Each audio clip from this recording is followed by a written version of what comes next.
Here's where I stand on Doctor Who. I don't care about the old stuff. My dad likes it, so I can't possibly say that I do too. I started watching in 2005 and fell in love. It's not a perfect show. To suggest otherwise is dishonest to say the least. It's very uneven. It is a show of terrifying heights and gutter lows. This episode is possibly the gutteriest, lowest one yet, despite some stiff competition. I need to get this out of my system. It opens with a little girl, Maeve, running through the woods looking for the Doctor because she's being chased by something and needs help. Fair enough. Then she gets into the TARDIS and chats away to the Doctor, and touches things, and tells him that London has turned into a forest, and isn't this all mysterious? So after the show's titles, which incidentally are the best thing about this episode, we find ourselves in a museum. Clara Oswald, the Doctor's close friend, and her boyfriend Danny Pink are allegedly watching over a class of special needs kids. Not special needs like Down syndrome or anything as awkward as that, special like in need of anger management and unable to shut the fuck up for even a second. Very middle class problems, you could say. While we're here though, what kind of skill trip has 10 kids sleep over at a museum? I mean, I know I live in a relatively uncultured part of the world, hundreds of miles away from any museums, but I can't see why children from London would need to sleep over at a museum in London. Or any museum. Look, they clearly don't have the facilities for sleeping, they were just lying there in the middle of the hallway, and Danny and Clara in another room. These kids could have fucked around with whoever they liked in the middle of the night. Firstly, collect up any rubbish you may have generated through midnight feast. I thought you weren't allowed food in museums. Why are they sleeping here? What did they have for dinner? What's their plan for breakfast? Museums are not hotels.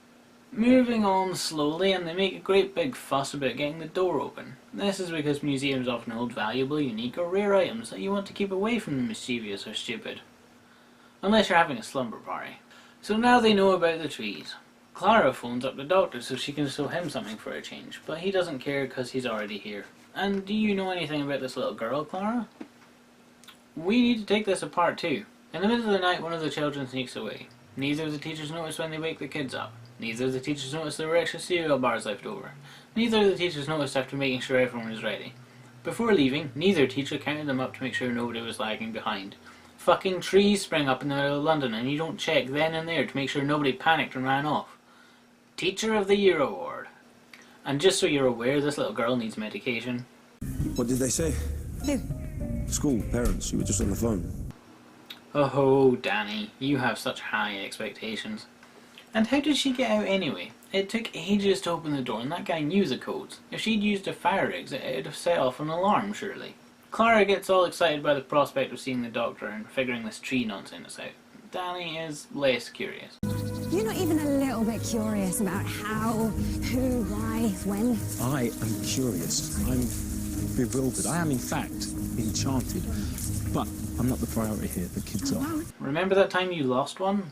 I'll admit, I think Danny's intentions are basically good, but I question his competency.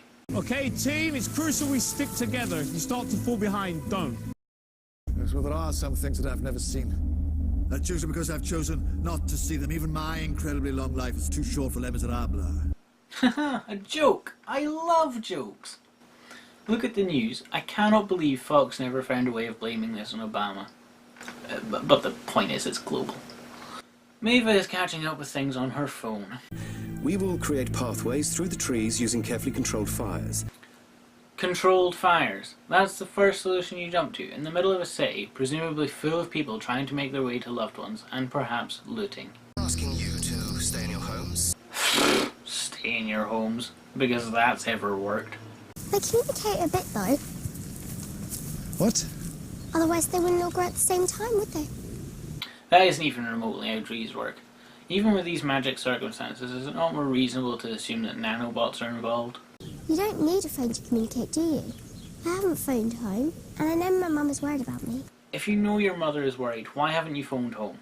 And how do you know your mother is even still alive? She could have died when a tree sprung up out of the ground and gored her like it did this bike. Immediately after that, we're just in Maeve's mum, a Welsh woman who is not the one from Torchwood, despite what you may be thinking. More than one Welsh actress? I was shocked too. Oh. I'll call you back.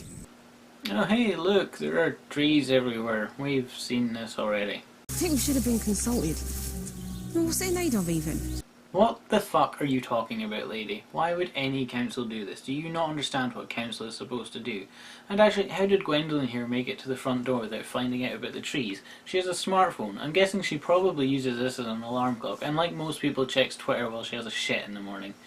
More to the point, she's talking to somebody else on the phone. That's two people who have both avoided social media and the miracle of their fucking Windows. Oh, and by the way, how exactly is she getting a signal or getting through to whoever she's talking to? Phone lines get clogged or go down at New Year when people are farting well wishes at each other. I think they might be a little busy when the world is suddenly overgrown by trees. Okay, so we're back with the least capable people in the universe and the disadvantaged children they're looking after. Oh hey, these kids all seem like wonderful specimens. Give it! How do we find X? Ruby. It's there, sir, at the top. Fine text, that joke is older than Methuselah. You bring out the best in them. Except when he's trying to teach them maths. Trees have blossom and then that turns into fruit or seeds or nuts, right? Right, Ruby. This tree has got blossom and nuts. No roots. Rings mark the years of growth. This episode understands enough about trees to understand how they reproduce, but not how they grow. You know, slowly but in layers like an onion. Even if they did spring up overnight, they would still have rings. It would just measure a different time. Like instead of years, it would be seconds. No rings would imply they were constructed, probably out of plastic, like that fake-looking prop. Seriously, paper looks more like a tree than that does. Couldn't be natural for a tree to grow in one night. Exactly what they said about the Ice Age. How can whole glaciers just pop up out of nowhere? Well, they just did. What? Glaciers didn't just appear overnight, it was a decades-long cooling trend. Overnight perhaps if you're talking on a geological timescale, but we were talking about a biological timescale, specifically human. Aren't you supposed to be, like, real smart? Can we take a picture with the Lion Star, please? What the fuck kind of camera phone do they have? A Siemens M60? Look, I took this just now and it looks better than my fucking camcorder. Thing is, somebody had to put effort into making that look bad. What was the point? There's a line in this episode that implies it's 2016, which at time of writing is the future. There is no reason for the pictures they take to be pixelated like this. You may remember the last scene where the Doctor and Clara were together. Clara and Danny having to come and pick up Maud and take her home. Well, they lost her again. I can understand the Doctor being careless with human life, but these teachers let this same kid down again. Furious, fearful, tongue-tied. They're all superpowers if you use them properly. How? Give me just one example. The forest. It's in all the stories that kept you awake at night. The forest is mankind's nightmare. Really? That's the best you got? Because forests always feature in fairy tales, I assume. Doctor Who under Moffat has been obsessed with fairy tales. So, statues and things are falling down. What's going to happen to our skyscrapers? Oh, holy shit, there's still half an hour to go. Marie is panicked as she's running away from the unseen assailant. She's just clear-minded enough to decide that she needs to leave a trail of breadcrumbs for the Doctor and Clara to follow. She starts with her phone, followed by her lunch, and then a pencil case. Presumably when she's scared, hungry and alone, she'll write her farewell message in blood. And no, she's young and panicked, I get that, but leaving your phone as a marker for your trail is incomprehensibly stupid. She knows how her phone works. She was looking at the news on it earlier. She'll know to use her phone to call for help. She'll know her phone is one of the most important tools in her life. I know she knows this because it's a fucking expensive phone, and her mother would have drilled this into her day after day after day after her sister went missing. This detail is dropped on us at some stage, being the trauma that she recently suffered, but it scarcely factors into anything, and certainly nothing intelligent. Get back! We're burning here, stay back! Burn with me. Oh, gladly. God, I wish I was watching that episode.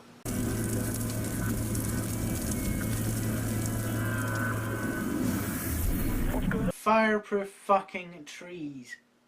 Fireproof fucking plastic fucking...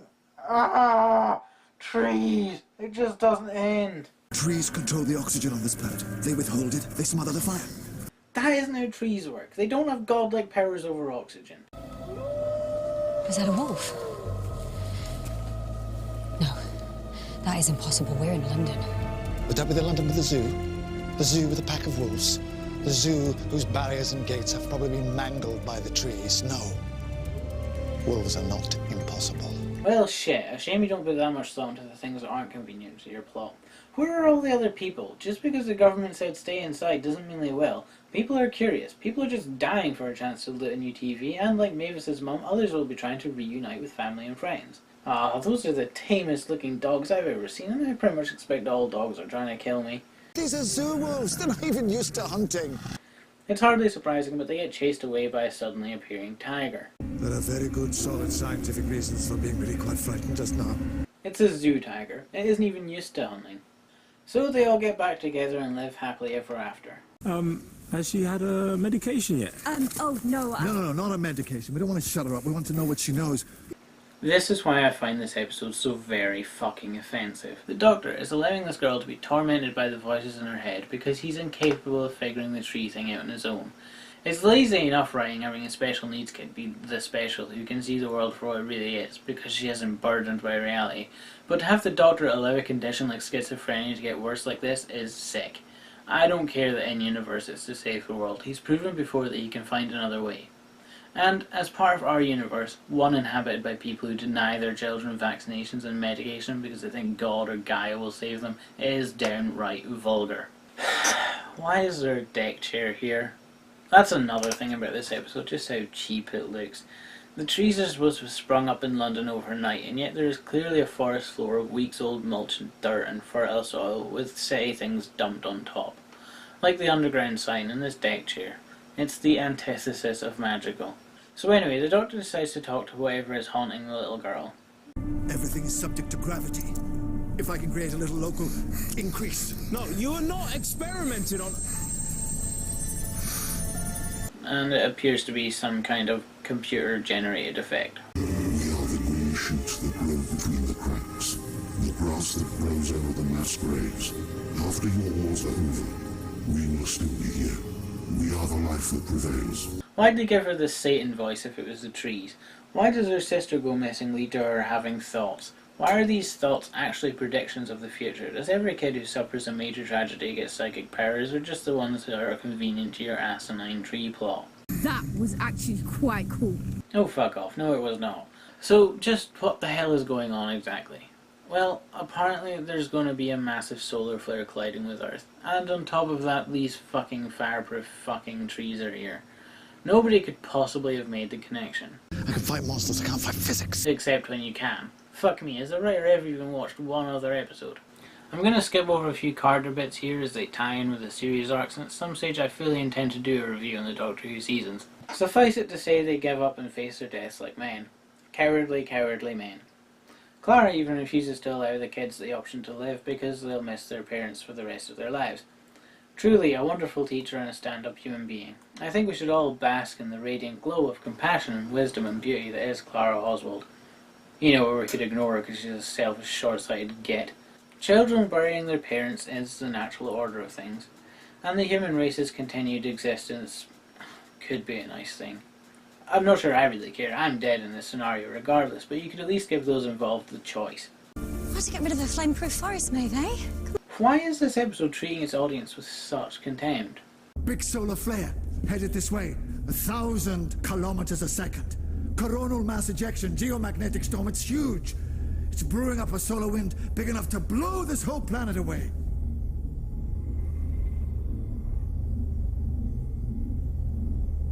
I assumed your teachers have mentioned this? I thought it would spoil an otherwise enjoyable walk. I'll throw the episode a bone here. I believe that was intentionally hilarious. The following was perhaps less so. Happy Red Ring Day.